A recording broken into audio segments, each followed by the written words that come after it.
Senang lah sangat tu biasanya tak senang lah. Senang ke? Senang lah sangat. Biasa kalau orang cakap sangat tu, dia tak berapa senang lah. Baik, cara dia tuan-tuan dan puan akan dapati seperti berikut. We have to find out the association. Apa dia? Association. So, association is more towards looks like relationship between variables. So, what is our variable? So, we have two variables lah, which is IV and DV. And both of it are categorical. Cat. Saya tulis cat je lah ya. Cat ni adalah kategori.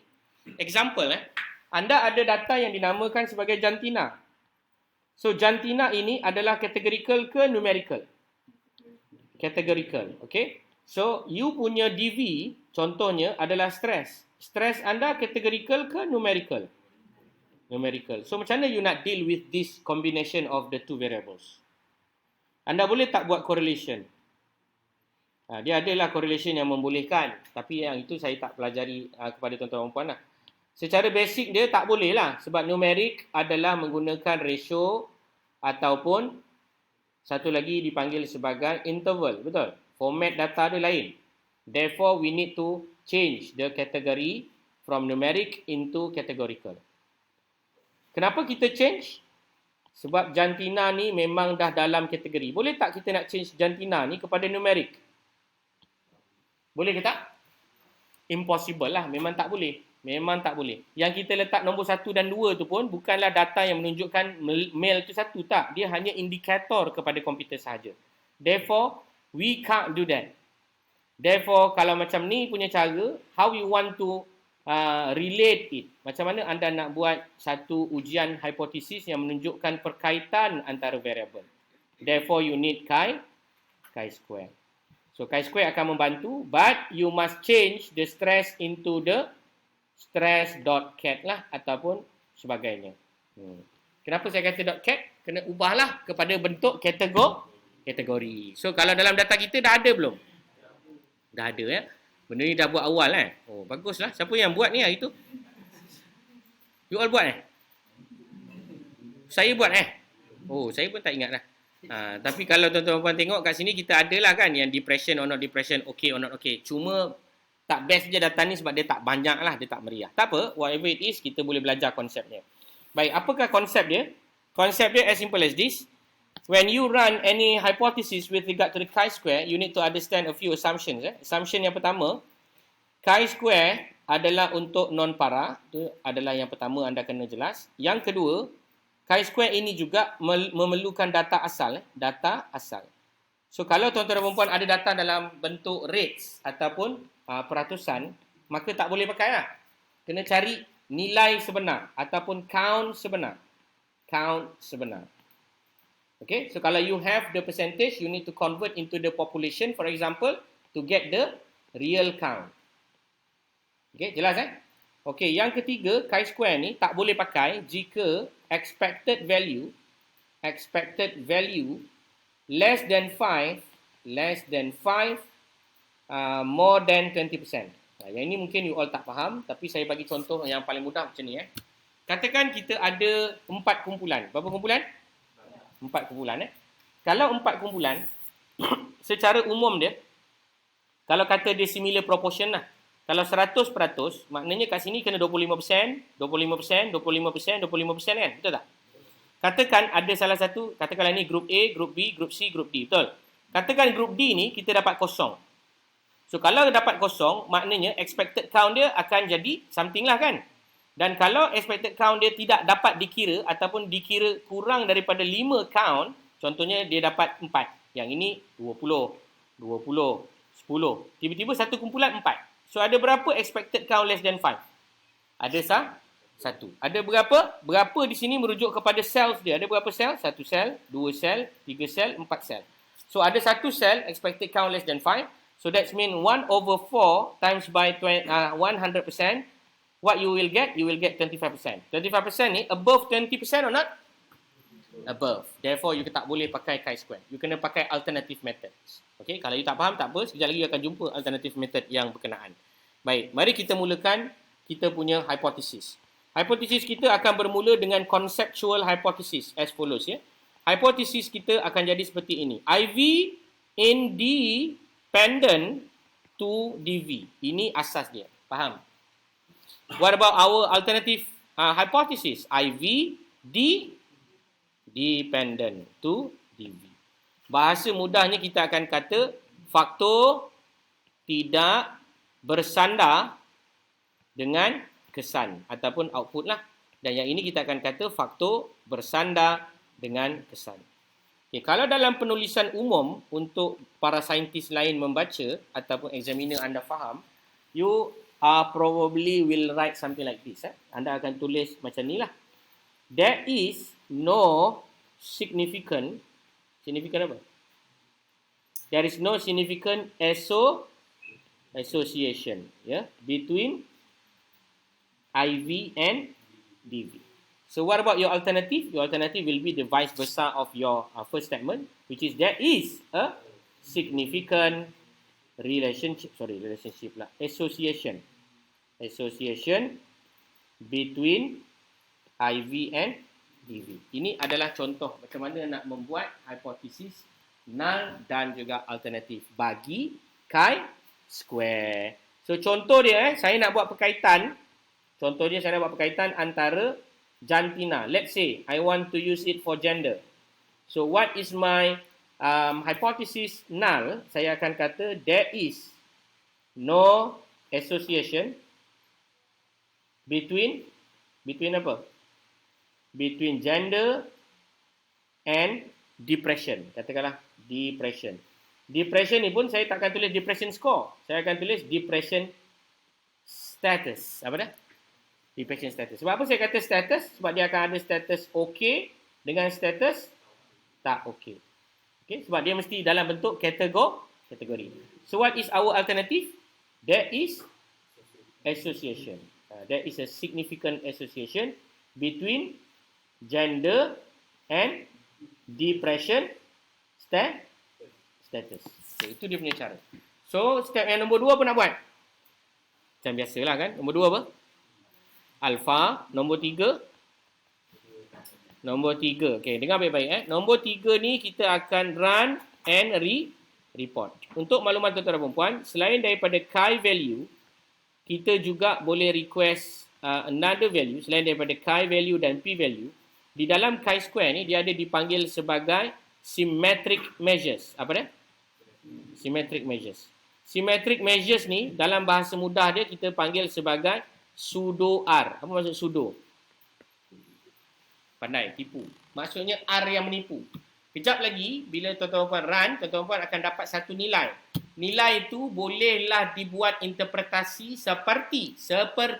Dia tak sama, dia tak sebiji sama, tapi seakan-akan seperti R. Dan value itu akan kita ikutlah Clifford Rule of Thumb.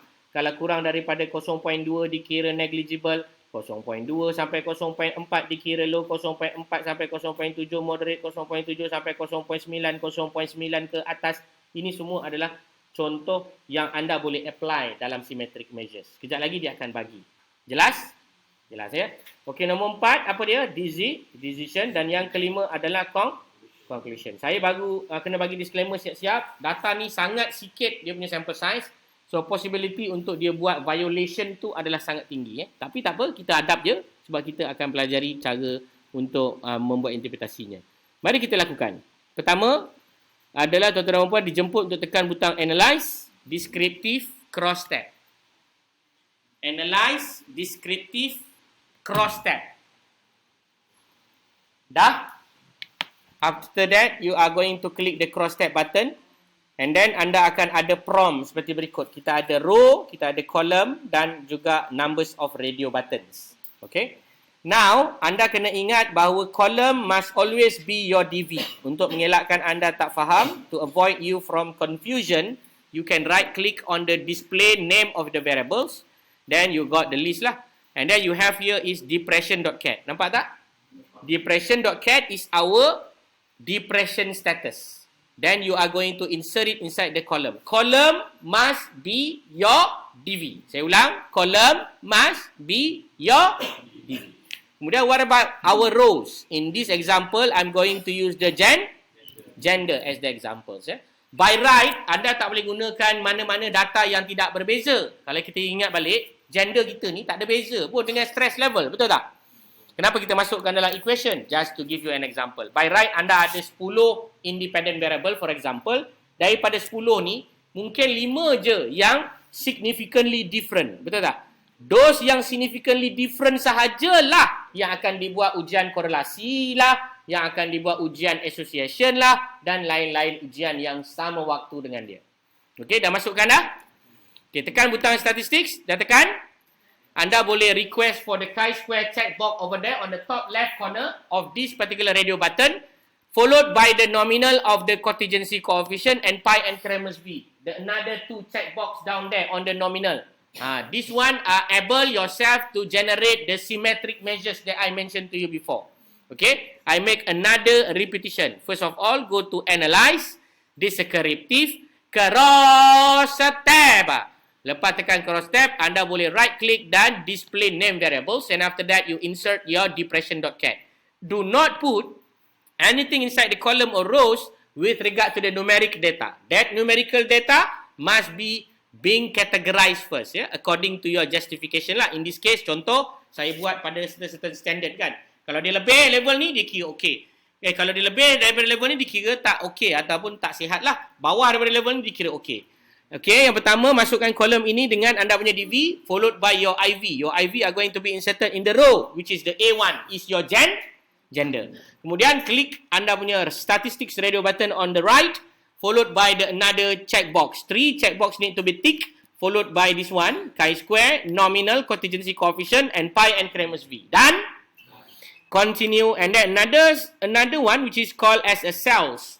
Dekat cells ni pun, anda klik, followed by the percentages by column. Ini adalah ikut preference ataupun mengikut kesukaan hati penyelidik. Ada penyelidik nak tengok by column. Kenapa macam saya nak tengok by column? Because by column will represent something to do with the rates of your DV. Betul tak? Sebab kolom kamu tadi adalah DV. After that, you are going to click continue, and then last but not least is the paste. After you paste, your syntax are going to be generated like this. Then you can highlight and run. After you run, the output are going to be appear in front of your eyes. Nampak ke tak nampak? Nampak kan? Okey, ada beberapa komponen utama di sini yang saya akan ceritakan satu persatunya dan diminta tuan-tuan dan puan sekalian bersedia. Pertama, tuan-tuan dan puan akan nampak yang paling atas sekali tadi adalah descriptive statistics, followed by the another one, which is the cross tabulation table. Yang anda tengok ada table antara lelaki dan perempuan, antara depression status good, okay dan juga depression itu dinamakan sebagai DV. Maksud saya begini. This is your table, right? Okay, this is your table. I'm going to move it a little bit here. So, anda boleh lihat di sini ya, tuan-tuan dan puan yang dirahmati Allah sekalian. Ini adalah anda punya apa? DV. Betul? You ada 2 DV. Sama ada okay ataupun depressed. Betul tak? So, anda ada IV. Ni adalah anda punya IV. So, kalau tuan-tuan dan puan buat cross tabulation, ini dipanggil cross tabulation. Cross tabulation. This cross tabulation will help you to identify which one is the highest rate. Contoh macam ni kan. Female, okay dia 14. Male, female yang tak okay dia 1 je. Male pula, yang okay dia 5. Kalau dari segi kadar, maknanya yang lebih banyak tak okay ni adalah di kalangan male ke female? Yang tak okey ni sebenarnya lebih banyak kepada golongan male. Nampak? Male kan 67. 66. Female baru 33. Ni contoh. Okey, ini adalah dia punya descriptive statistics that you need to report. Sebab data-data yang tak normal, anda kena laporkan frag dan juga apa dia? Percentage. So, anda kena laporkanlah bilangan-bilangan ini bersama dengan percentage-nya. Mengikut kepada kehendak anda lah, sama ada by column ataupun by row. Whatever it is already being defined before. Masa anda klik kepada cells tadi. Ingat tak? Anda boleh minta nak percentage by apa. Okey, kemudian kita akan ada chi-square testing. Dekat bawah ni kita ada chi-square test di mana tuan-tuan dan puan akan nampak value dia adalah 1.945. 1.945. This is the chi-square value. The chi-square value indicate that 1.945 and then also the asymptotic significant, two-sided at 0.163. Betul? Betul. Tetapi. you are going to see that there are some disclaimer on the downside of the table. 2 cells, expected count less than 5. Maknanya apa? Lebih ke daripada 20%? 50 lebih tak daripada 20%? Lebih. Oleh itu, boleh tak anda pakai matrices chi-square ini? Jawapan dia boleh tapi salah. So, dengan kata lain, tak boleh pakai lah. You tak boleh pakai. So, dengan baik-baik, syarat dia. Pertama, pakai Pearson chi-square. Jika Pearson chi-square tak boleh pakai yang kedua. Namanya Fisher exact. Ada ke tidak?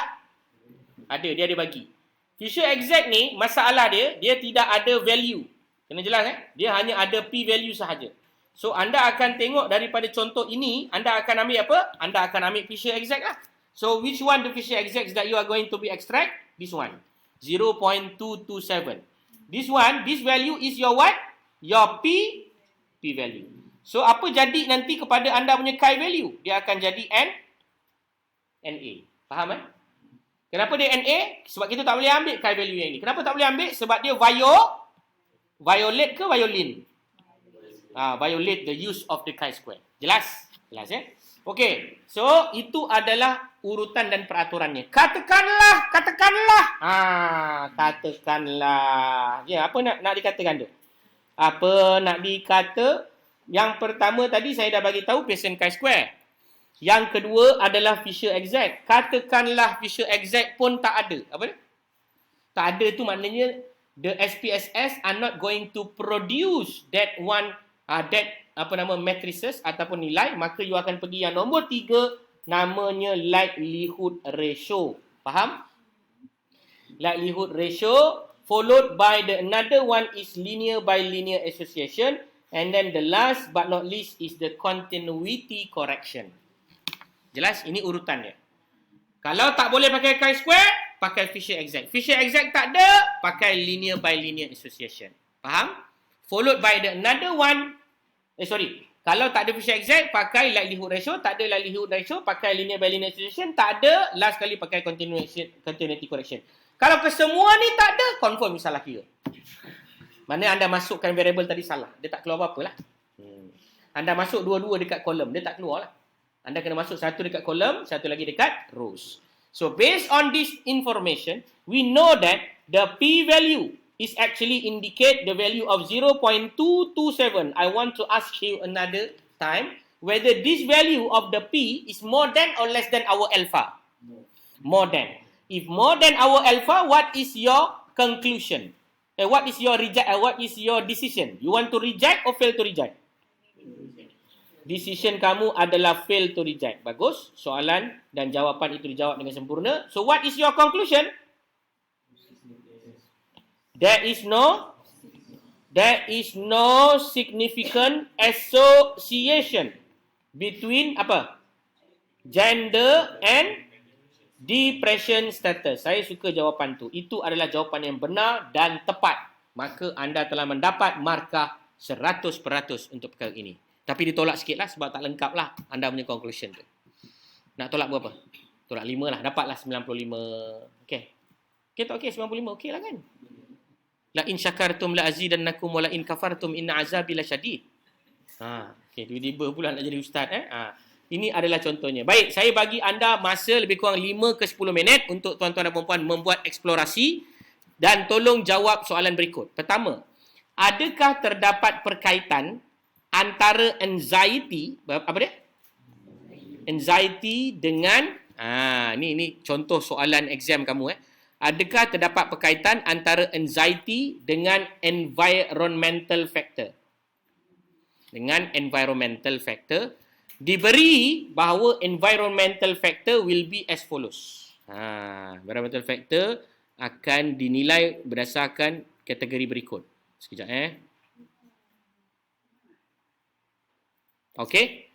Kurang daripada 15 akan dinamakan sebagai high risk ataupun not good areas lah, dan more than 15 sebagai good.